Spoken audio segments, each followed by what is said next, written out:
लेकिन मनीष जी बहुत से लोग ये सवाल उठा रहे हैं कि जब कांवड़ यात्रा के दौरान तोड़फोड़ हो रही है, उपद्रव हो रहा है, बहुत से ऐसे उपद्रवी भी शामिल हो जा रहे हैं। एक आज खबर आई कि एक महिला को चप्पल से पीट दिया, तो उन पर भी तो कार्रवाई जरूरी है। आम आदमी को उससे परेशानी होती है और मुझे नहीं लगता कि कोई अगर इस तरह की कोई घटना कर रहा है उसका समर्थन कोई करेगा। मनीष जी।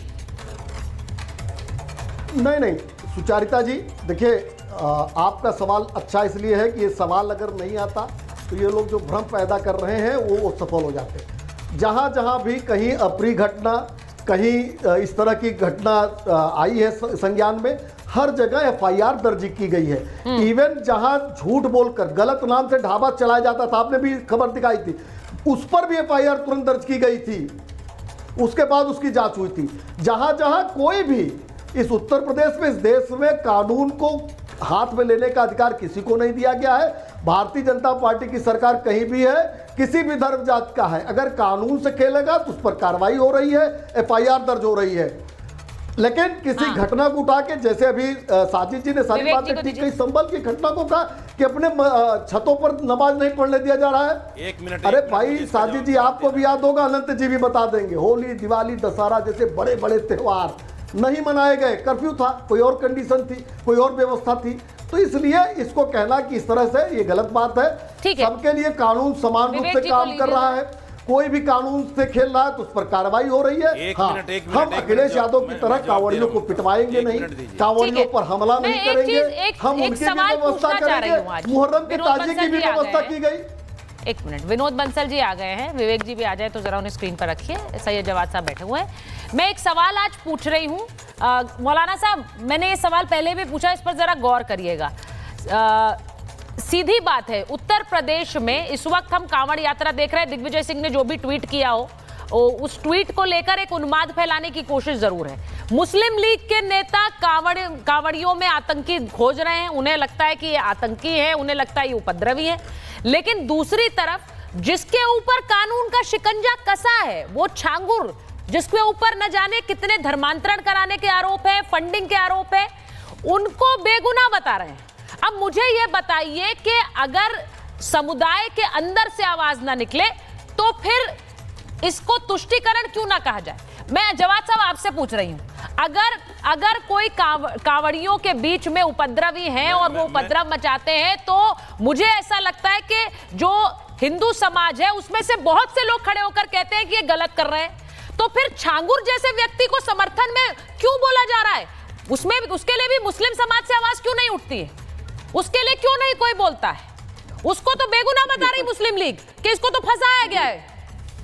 जी सुचारिता जी, बहुत बहुत धन्यवाद आपको और आपके सभी दर्शकों को मेरा जय हिंद, जय संविधान। क्योंकि आपके एक सवाल में कई जो है सवाल हैं छोटे छोटे। पहले एक मैं करके आंसर देना चाहूंगा कि दिग्विजय सिंह के मौजू के पॉइंट ऑफ व्यू कहूँ कि दिग्विजय सिंह एक संस्कारी सनातनी है, जो संस्कार उनको मिले हुए हैं सनातन परंपरा में, वो उसका सम्मान करते हैं और वो सनातन धर्म के प्रति जो लगाव रखते हैं, जो उदारवादी सनातन धर्म के अंदर है। जैसे राहुल गांधी साहब ने बाकायदा एक डिफरेंशिएशन सदन के अंदर दिया था, जिसके बाद पूरी भारतीय जनता पार्टी बौखला गई थी, वही डिफरेंशिएशन समझा रहे। सनातन धर्म बेइंतहा खूबसूरत धर्म है, वो सभी की आस्थाओं का सम्मान करने वाला धर्म है। लेकिन कुछ एक चंद लोग जो हैं वो आकर के हुड़दंग मचा रहे हैं। रही बात आपने कही, जो लोग उपद्रवी हैं, जिन्होंने उपद्रव करा है कांवड़ यात्रा के दौरान, चंद एक लोग हैं, उनके कब पोस्टर लगा रहे हैं आप?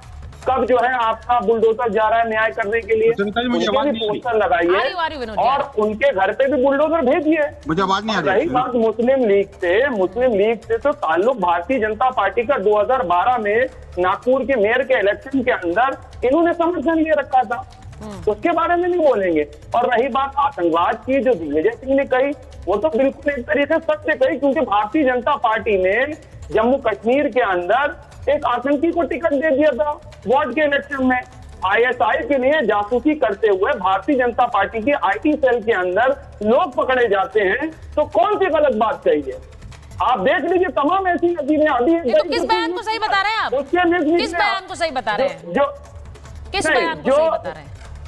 जो उन्होंने आरएसएस को लेकर के बयान दिए हैं वो तो बिल्कुल वाज़ेह तौर पर नहीं, मैं आरएसएस वाले में पुराने बयानों की बात नहीं कर रही हूँ जवाद साहब, please come to the present context. करेंगे आप किस नहीं सिलेक्टिव नहीं करूंगी, डिबेट का टॉपिक तो आपको बताया गया होगा ना, ये थोड़ी है कि अपने हिसाब से डिबेट आप चलाएंगे, जिस मुद्दे पर बात हो रही है उस पर बात करेंगे ना। आप मुझे बताइए आप समर्थन किस बयान का कर रहे हैं, समर्थन किस बयान का कर रहे हैं सर?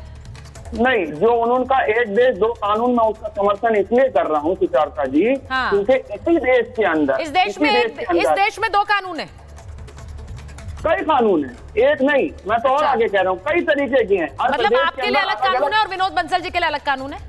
हाँ, जैसे उत्तराखंड में यूसीसी है, उत्तराखंड में यूसीसी लागू है, आपके लिए अलग कानून है, विनोद जी के लिए अलग कानून है।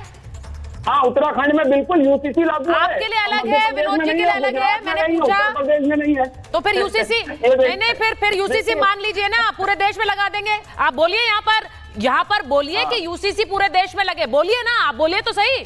आप तो खिलाफत करते हैं, आप तो एक देश एक कानून के भी खिलाफ है। आज पता चल रहा है आपको कि एक देश दो कानून नहीं कहना, एक देश एक कानून कहना। अरे ये तो भारतीय जनता पार्टी, ये बढ़िया है, ये बढ़िया है, कर रहे हैं वो भारतीय जनता पार्टी कचाश कर रहे हैं। और दूसरे छांगुर के माध्यम से कह दूं, छांगुर जैसे लोग अपराधी हैं। सर देखिए, आपने अभी तक मुझे बताया नहीं किस बयान का समर्थन कर रहे हैं आप। जलेबी मैंने बताया ना, नहीं मैंने तो आपके सामने बता दिया ना, जो आपने ट्वीट के ऊपर जो फेसबुक पर पोस्ट को लेकर के आपने पूरा एक माहौल बनाया, मैं उसी के समर्थन। और छांगुर के माध्यम से कह दूं, बड़ी छांगुर के ऊपर डिबेट करी, मैं उसके ऊपर से कह दूं, छांगुर जैसे लोग अपराधी हैं, लेकिन कुछ लोग आसाराम बापू के आश्रम भी जा चुके हैं। आसाराम बापू मुस्लिम लीग के नेता उन्हें बेगुनाह बता रहे हैं, उन्हें बेगुनाह बता रहे हैं, आश्रम में जाकर के आशीर्वाद ले चुके हैं। उनके लिए क्या करेंगे सुचारता जी? उनको क्या मानेंगे आप? बिल्कुल सही कह रहे हैं आप। देखिए सुनिए, जिसको कोर्ट ने गुनहगार माना वो इस देश में गुनहगार है, मैं ये मानती हूं। और इसीलिए विनोद जी अब वो आसाराम बापू को ले आए डिबेट में। वो कह रहे हैं कि वहां पर भी तो कोर्ट ने माना, लेकिन वहां पर भी जा रहे हैं। तो इस देश में एक देश दो कानून हैं। विनोद जी जवाब दीजिए। सुचरिता जी, मैं भी कुछ पार्शली इनकी बात से आज पहली बार सहमत हो रहा हूं कि एक देश में दो कानून हैं। वास्तव में आप देखिए, अगर दो कानून नहीं होते तो आर्टिकल 29-30 के तहत जो है ना, जो अधिकार इनको मिले हुए हैं वो शेष किसी भी समुदाय को नहीं मिले, इवन मेरे SC, ST और OBC को भी नहीं मिले। जो विशेषाधिकार इनको मिले हुए हैं कि आप शिक्षण संस्थान चला सकते हो, उसको गवर्नमेंट फंडिंग तो कर सकती है, लेकिन उनसे प्रश्न नहीं पूछ सकती। ये विशेषाधिकार इन्हीं को है। माइनॉरिटी कमीशन की बात करें, माइनॉरिटी मिनिस्ट्री की बात करें, माइनॉरिटी फंडिंग की बात करें, कि माइनॉरिटी जो इंस्टीट्यूशंस की बात करें, minority development and finance commission की बात करें, स्कॉलरशिप योजनाओं की बात करें, हुनर हाट की बात करें, या जो है कानूनी इनको सुविधाओं की बात करें, वक्फ बोर्ड की बात करें, ये सब कानून इन्हीं के लिए हैं भाई, मेरे लिए तो है ही नहीं। मेरे देश के SC, ST और OBC समुदाय को नहीं है। सुचरिता जी, विश्व हिंदू परिषद ने को एक दशक पहले अपनी केंद्रीय प्रबंध समिति प्रणाली मंडल की बैठक में बाकायदा एक प्रस्ताव पारित करके कहा था, ये माइनॉरिटी नाम का शब्द इस देश से विदा हो जाना चाहिए। नंबर 1। नंबर 2 इज दैट, क्या बताइए, माइनॉरिटी के अंदर भी विभिन्न माइनॉरिटी जो है ना, जो वास्तव में माइनॉरिटी है, उनको तो कोई अधिकार नहीं मिलता, वो तो कोई अधिकार मांगते भी नहीं है, उनको कोई परेशानी है भी नहीं। लेकिन जो सेकंड एक एक करके बात करेंगे, वो देखिए, मैं बीच में नहीं बोला था। एक एक करके विनोद जी बोल रहे हैं पहले। मैं बहुत इंटेलेक्चुअल डिबेट चाह रहा हूं। मैं आज बहुत इंपॉर्टेंट मुद्दा आपने उठाया, उसको बड़ा इंपॉर्टेंट तरीके से हल करना चाहिए हमें। मैं कहना चाहता हूं, देखिए एक बात बड़ी इंपॉर्टेंट है कि देखिए, हमने कहा कि माइनॉरिटी नाम की चीज इस देश के अंदर नहीं होनी चाहिए। माइनॉरिटी मेजोरिटी के बीच में जो खाई पैदा की है ना, ये नहीं कांग्रेसी जैसे दिग्विजय सिंह जैसे दिग्भ्रमित नेताओं की मेंटलिटी को उपज है, या फिर मदरसा मानसिकता की। मैं एक बात कहना चाहता हूँ, माइनॉरिटी मिनिस्ट्री पर अलग से मंत्रालय का बजट 3350 करोड़ रुपए है। मैं कहता हूं, क्यों भाई मेरे SC, ST को अधिकार क्यों नहीं मिलने चाहिए? OBC को तो कम से कम अधिकार मिलने चाहिए जो आर्टिकल 29-30 में दिए हुए हैं। आप मुझे बताइए, इतना सब कुछ होने के बावजूद भी सुचरिता जी ये कह रहे हैं हमें नमाज नहीं पढ़ने दिया जाता। मैं कहना चाहूँ, नमाज तो आपको कहीं भी घर के अलावा पढ़ने ही नहीं देना चाहिए। क्यों? क्योंकि आपने कोर्ट के अंदर एफिडेविट दाखिल करके कहा है कि जहां हम एक बार नमाज पढ़ लेते हैं वो अल्लाह का घर हो जाता है, और अल्लाह का घर का मतलब प्रॉपर्टी बन जाती है। और ऐसे ही देश के अंदर 8 लाख से अधिक जो प्रॉपर्टीज हैं, वो उन्होंने कभी मजार बना करके, तो मस्जिद बना करके, कहीं वो मदरसा बना करके, और कहीं जो है नमाज पढ़ के।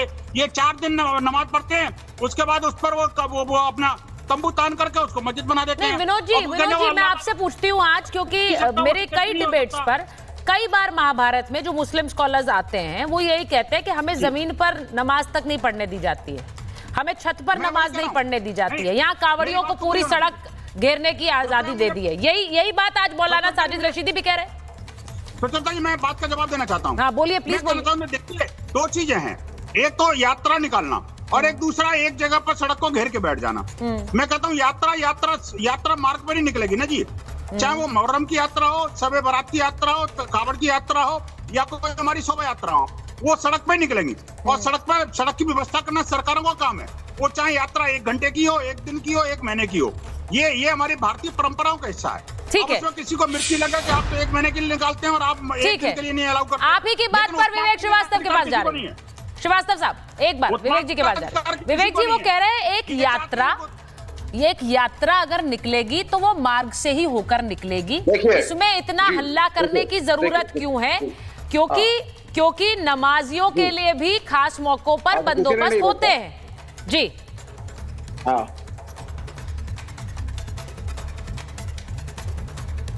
वो ठीक है, किसी ने नहीं कहा, किसी ने कांवड़ियों की को रोकने के लिए नहीं कहा, किसी को कोई ऑब्जेक्शन नहीं है। आप यात्रा निकालिए, मुहर्रम का जुलूस भी निकलता है इस मुल्क के अंदर, लेकिन कानून कायदे से निकालिए, लॉ एंड ऑर्डर को फॉलो करिए। फिर आपने तो कह दिया साहब एक एक्सेप्शनल केस था,